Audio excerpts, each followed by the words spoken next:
wabarakatuh. Yang terhormat Bapak Ibu dosen penguji uji kinerja. Perkenalkan, nama saya Suslinda, mahasiswa PPG guru tertentu, guru dalam jabatan Universitas Islam Negeri Sultan Syarif Kasim Riau, angkatan 3 tahun 2025 dengan nomor induk mahasiswa 4211521735.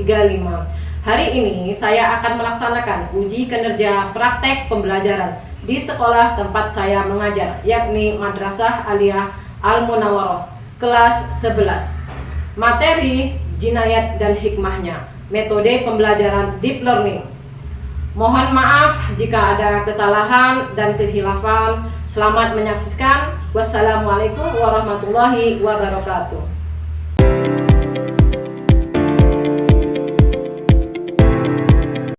Assalamualaikum warahmatullahi wabarakatuh. Waalaikumsalam warahmatullahi wabarakatuh. Apa kabar anak-anak ibu semuanya? Alhamdulillah, luar biasa.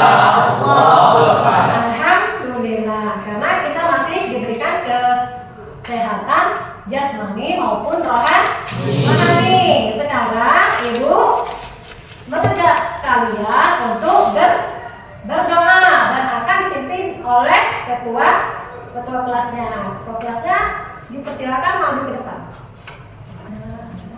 Siapa doa mulai? Bismillahirrahmanirrahim. Alhamdulillahi rabbil alamin.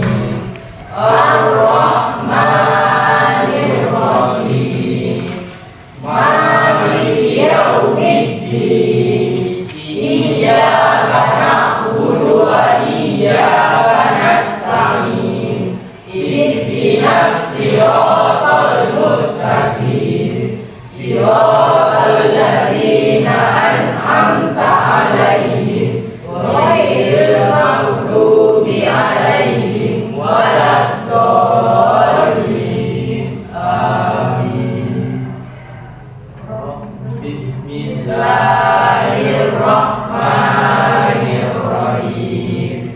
Rabbi zidni ilma warzuqni fahma. Amin. Amin. Alhamdulillah. Terima kasih. Silakan duduk. Ya, selanjutnya ibu akan mengabsen kalian ya. Yang ibu panggil namanya, tolong bilang hadir bu. Anggun Indah Lestari, ya. Arhis Rizka. Sudah ibu siapkan, kalian menyiapkan alat atau bukunya di depan kelas. Alat belajarnya seperti pena, bukunya.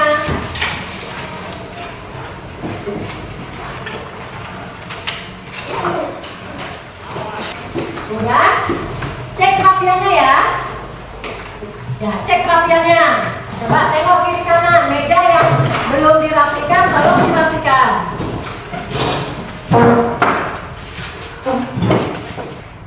Menyanyikan lagu kebangsaan kita. Apa lagu kebangsaan kita?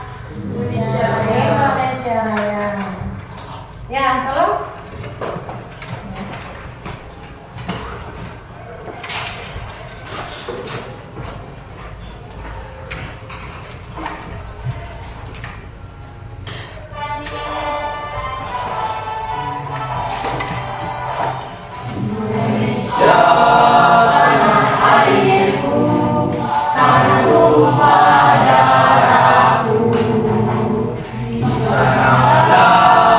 Aku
Karena kurang semangat, kita ice breaking dulu ya.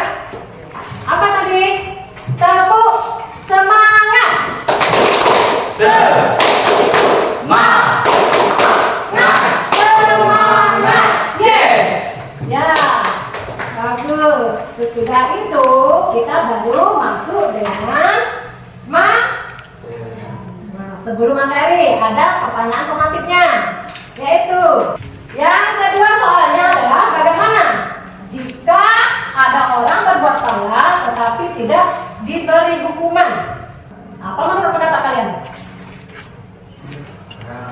Ya, geram, tidak senang juga ya. Terus, apakah itu adil menurut kalian? Ya. Nah, mengapa menurut kalian manusia itu membutuhkan aturan dan hukum dalam kehidupan sehari-hari? Supaya kita hidup tentram. Ya, sesudah itu kita masuk dengan tujuan pembelajaran ya.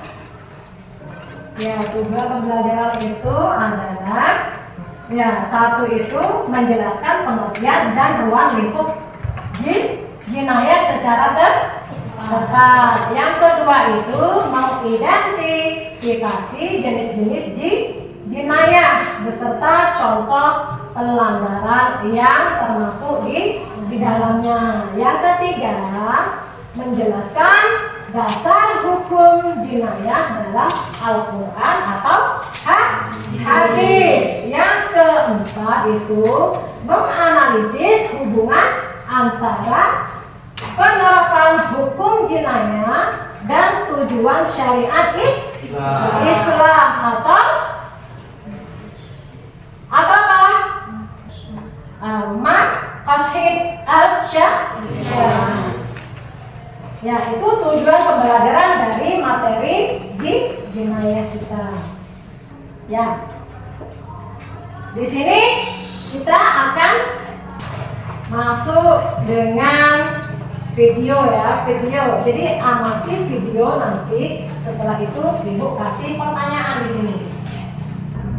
Assalamualaikum warahmatullahi wabarakatuh. Halo teman-teman, kita ketemu lagi nih di pembahasan materi fikih. Kali ini kita akan membahas materi kelas 11 Madrasah Aliyah Sebenarnya semester 1 tentang jinayah dan hikmahnya.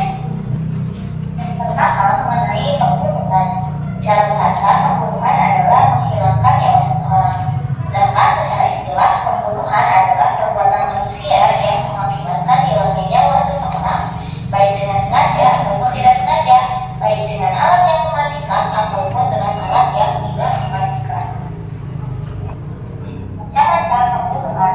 Ada 3 macam-macam pembunuhan. Yang pertama, pembunuhan sengaja atau al-qatlu al-amdi, yaitu pembunuhan yang telah direncanakan dengan menggunakan alat yang mematikan, baik yang melukai atau memberatkan.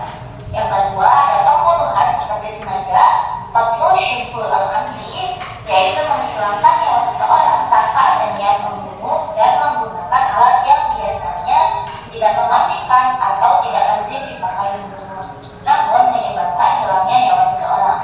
Dan yang ketiga, ada pembunuhan karena kesalahan atau qatlu al-khata', yaitu perbuatan seseorang tanpa bermaksud melakukan kejahatan, namun karena salah sasaran menyebabkan kematian seseorang, seperti seseorang yang berburu rusa namun mengenai orang lain hingga berakibat kematian.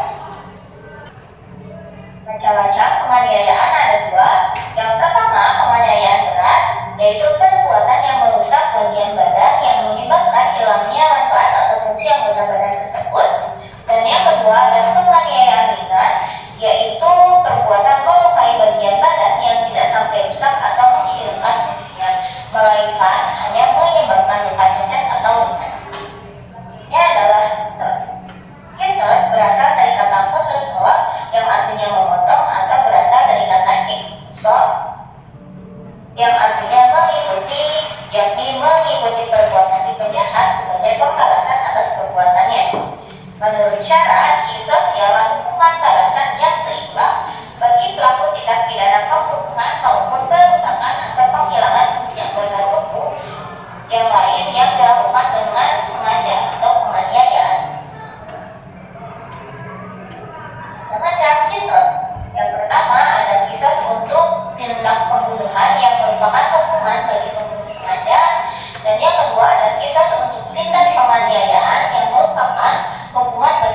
tindak pidana melukai, merusak fungsi, atau menghilangkan anggota badan. Selanjutnya, hukum kisos ini juga dimuat di salah satu ayat Al-Quran di dalam Quran Surat Al-Maidah ayat 45. Syarat-syarat kisos. Yang pertama adalah orang yang terbunuh terpelihara darahnya. Maksudnya adalah orang yang benar-benar baik. Yang kedua, pelaku tindak pidana pembunuhan sudah balik dan berakal. Yang ketiga, pembunuh bukan bapak atau orang tua dari yang terbunuh. Yang keempat, orang yang dibunuh sama derajatnya dengan orang yang membunuh, seperti muslim dengan muslim, merdeka dengan merdeka, dan hamba sahaya dengan hamba sahaya. Serta yang kelima, kisos dilakukan dalam hal yang sama, jiwa dengan jiwa, mata dengan mata, dan lain sebagainya. Hikmah kisos. Yang pertama, dapat dijadikan suatu pelajaran bahwa keadilan harus ditegakkan. Yang kedua, memelihara keamanan dan ketertiban. Serta yang ketiga, dapat mencegah pertentangan dan permusuhan yang mengundang terjadinya pertumpahan darah. Selanjutnya, kita akan membahas mengenai diat. Diat sendiri secara bahasa yaitu denda atau ganti rugi. Secara istilah, diat merupakan sejumlah harta yang wajib diberikan kepada korban atau keluarga korban berkaitan dengan tindak pidana pembunuhan atau penganiayaan. Sebab ditetapkannya diat. Yang pertama, pembunuhan sengaja yang pelakunya dimaafkan oleh keluarga korban. Yang kedua, pembunuhan tidak disengaja.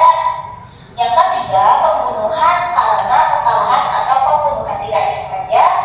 Yang keempat, pembunuh yang melarikan diri akan tetapi identitasnya sudah diketahui secara jelas.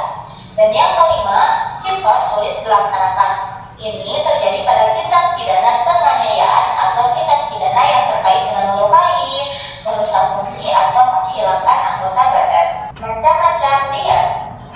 Yang pertama ada diat mubalaghah atau diat berat, yaitu membayarkan 100 ekor unta yang rinciannya terdiri dari 30 ekor hiko, unta betina berumur 3-4 tahun, 30 ekor jazah, unta betina berumur 4-5 tahun, serta 40 ekor hilfah, unta yang sedang hamil.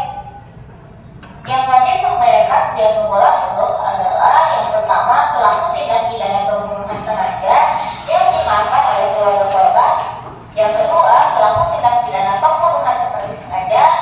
Yang ketiga, pelaku tindak pidana pembunuhan di tanah haram atau Mekah atau pada Asyhurul Haram. Dalam artian ini adalah bulan-bulan yang diharapkan seperti Haram, Rajab, Dzulqa'dah, dan Dzulhijjah. Selanjutnya ada diat mukhafafah. Diat mukhafafah atau diat ringan yang dibayarkan kepada keluarga korban ini berupa 100 ekor unta yang terdiri dari 20 ekor hikok, unta betina berumur 3-4 tahun, 20 ekor jazah, unta betina berumur 4-5 tahun, 20 ekor minta makhot, unta betina lebih dari 1 tahun, dan 20 ekor minta labun, unta betina lebih dari 2 tahun, serta 20 ekor minta labun, unta jantan berumur lebih dari 2 tahun. Adapun yang wajib membayarkan diat mukhafafah ini adalah yang pertama, pelaku pembunuhan karena kesalahan atau tidak disengaja, dan yang kedua, pelaku tindak pidana penganiayaan, melukai, merusak fungsi, atau menghilangkan anggota badan yang seharusnya dikisos namun dimaafkan oleh korban atau keluarganya. Ya, karena kejahatan melukai atau memotong anggota badan. Wajib membayar satu diat penuh berupa 100 ekor unta apabila seseorang menghilangkan anggota badan tunggal seperti lidah, hidung, mata laki-laki atau sepasang anggota badan seperti sepasang mata, sepasang telinga, sepasang tangan, dan sepasang kaki. Nah, adapun yang kedua, wajib membayar setengah diat berupa 50 ekor unta jika seseorang memotong salah satu anggota badan yang berpasangan semisal satu tangan, satu kaki, satu mata, satu telinga, dan lain sebagainya. Dan karena mulai kepala sampai mata. Yang keempat, wajib membayar 15 ekor unta jika seseorang membayar orang lain hingga menyebabkan kulit yang ada di atas atau upas. Kemudian yang kelima, wajib membayar 10 ekor unta bagi seseorang yang menyebabkan giginya patah atau lepas. Adapun setiap gigi adalah 5 ekor unta. Hikmah diat. Hikmah terbesar ditetapkannya diat adalah mencegah pertumpahan darah serta sebagai obat hati dan dirasa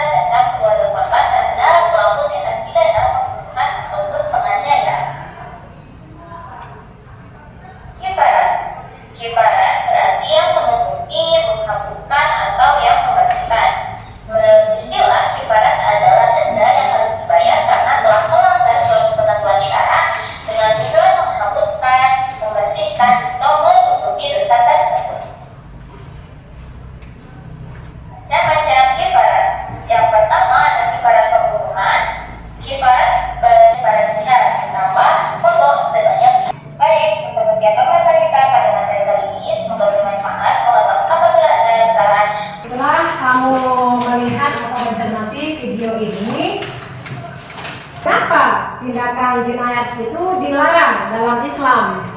Siapa yang bisa jawab? Oke, ya, kamu. Karena ingin melindungi manusia dan menegakkan keadilan. Ya, karena ingin melindungi manusia dan menegakkan rasa keadilan. Yang kedua, ada satu lagi ya pertanyaannya, yaitu apa bentuk hukum dalam hukum jinayat? Ya, kamu. Hukum dalam jinayah bukan hukum menyiksa, tetapi untuk mendidik, mencegah kejahatan dan menjaga ketertiban. Ya, bagus jawabannya. Berarti kamu paling tidak sudah paham apa itu jinayah. Sekarang akan Ibu bagikan LKPD-nya ya. Dan kita bentuk 3 kelompok di sini. Kamu berdiskusi menurut kelompok masing-masing.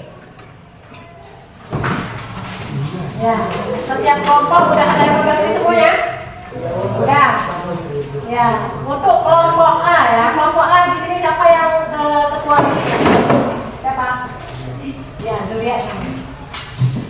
Nanti di sini sektornya siapa? Ya, tulis namanya di sini ya, tulis namanya siapa-siapa aja. Kelasnya ditulis, kelas 11 ya. Tanggal hari ini ya.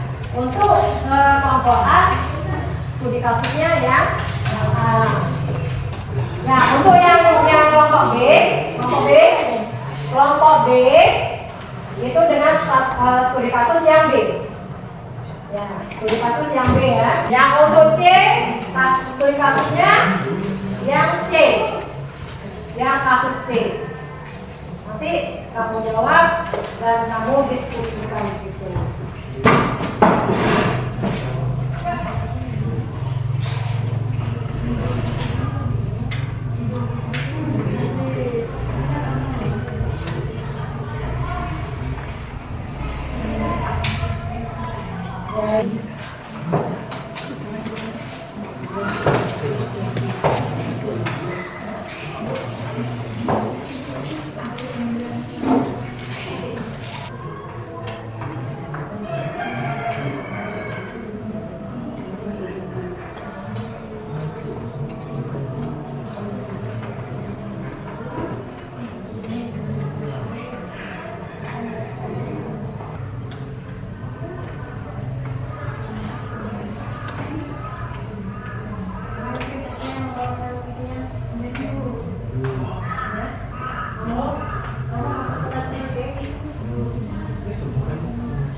Udah?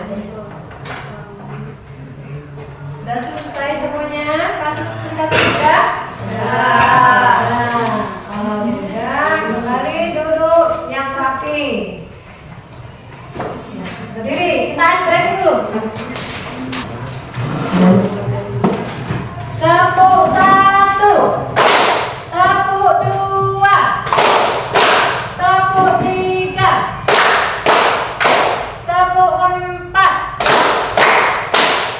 tepuk 5. Ya, untuk menambah semangat biar tidak ngantuk. Ya, selanjutnya lagi. Selanjutnya kita akan mempresentasikan hasil diskusi. Ya, kelompok yang mana dulu yang mau maju ke depan? Ya. Halo. Assalamualaikum warahmatullahi wabarakatuh. Waalaikumsalam warahmatullahi wabarakatuh. Kami dari kelompok A akan mempresentasikan hasil diskusi kami yang akan dibacakan oleh Kakak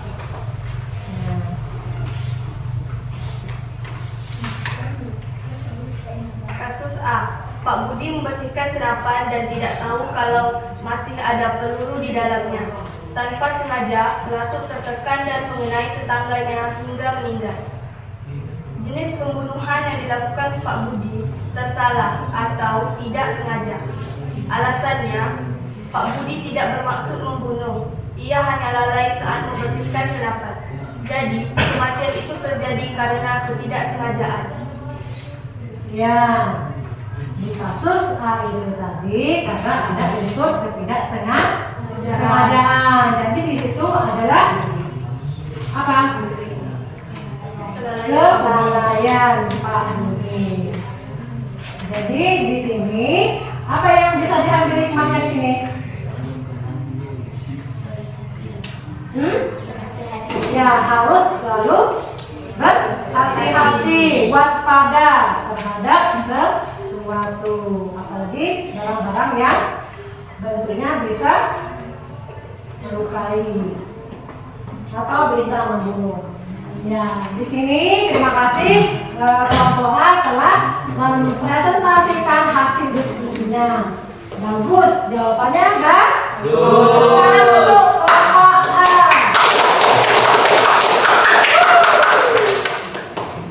Ya, kita lanjut. Terima kasih kelompok A, bisa duduk kembali di tempatnya.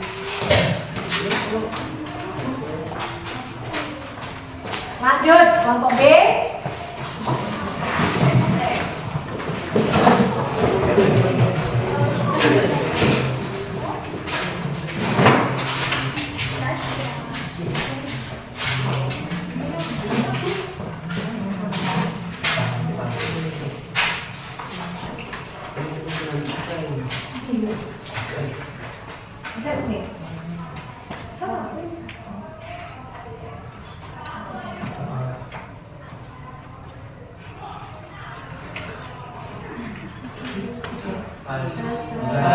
Assalamualaikum warahmatullahi wabarakatuh.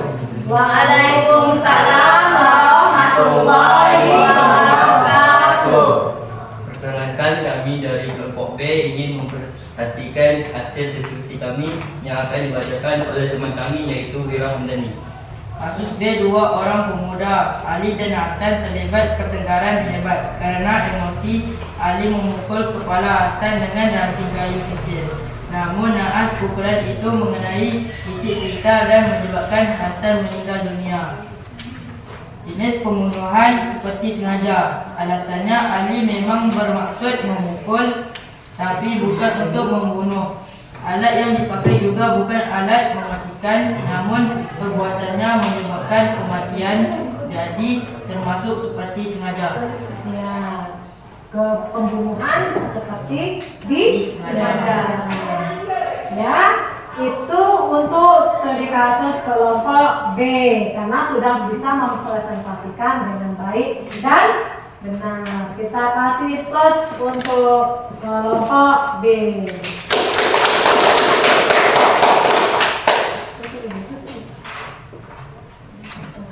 Ya.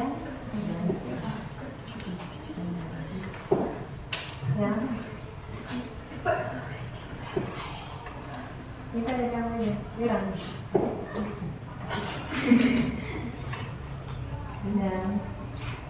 Sekian, terima kasih.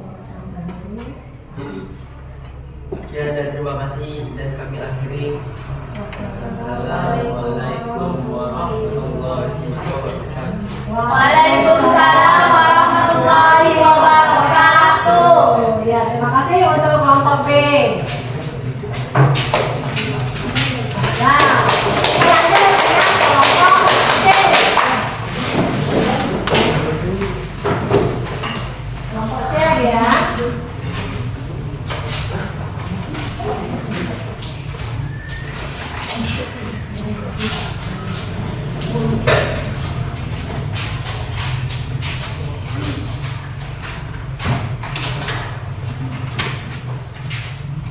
Oke. Ya.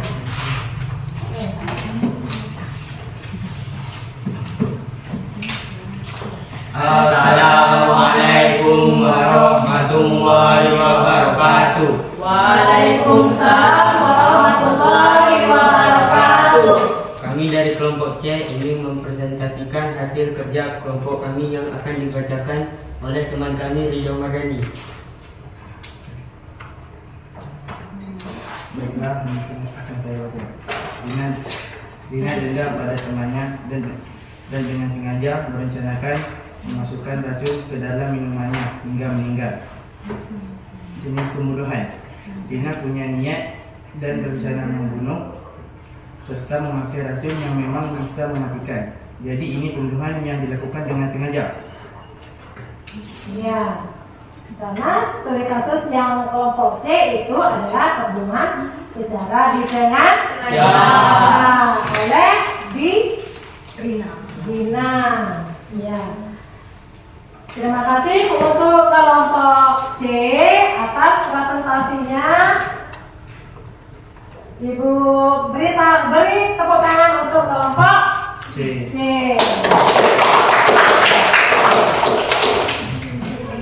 Baiklah, itu saja yang saya bacakan. Jika ada kesalahan, mohon dimaafkan. Assalamualaikum warahmatullahi wabarakatuh. Waalaikumsalam warahmatullahi wabarakatuh. Ya, terima kasih untuk kelompok C. Ya, untuk kas yang telah kamu kerjakan tadi, seperti kasus A, B, dan C, semuanya sudah terbukti ya. Ada pembunuhan secara disengaja, ada pembunuhan tidak disengaja, dan ada pembunuhan yang disengaja. Jadi ada 3 macam-macam pembunuhan itu. Yang kamu sudah diskusi tadi, ada yang bisa menarik kesimpulan? Apa yang dimaksud dengan jenayah itu tadi? Jenayah itu apa? Ya, kejahatan atau pembunuhan. Ya, pembunuhan atau kejahatan baik itu disengaja maupun tidak disengaja. Macam-macam pembunuhan tadi ada berapa? Ada 3, yaitu apa dia tadi? Pembunuhan disengaja, yaitu pembunuhan yang telah direncana. Ya, direncanakan terlebih dahulu. Yang kedua itu pembunuhan tidak disengaja. Yang ketiga, pembunuhan bersalah, yaitu pembunuhan yang terjadi karena salah satu dari kemungkinan. Yang pertama, perbuatan tanpa maksud ya, tanpa maksud untuk melakukannya. Jadi itu disebut dengan pembunuhan tersengaja. Ya, jadi untuk pembelajaran hari ini, apakah kamu merasa senang? Udah mengerti apa yang maksud dengan jenayah nanti? Bisa nanti kamu lakukan di rumah tentang jenayah ini, dampak negatif dan dampak positifnya. Bisa ya. Untuk pembelajaran hari ini kita cukup sampai di sini. Doa. Salam. Assalamualaikum warahmatullahi wabarakatuh.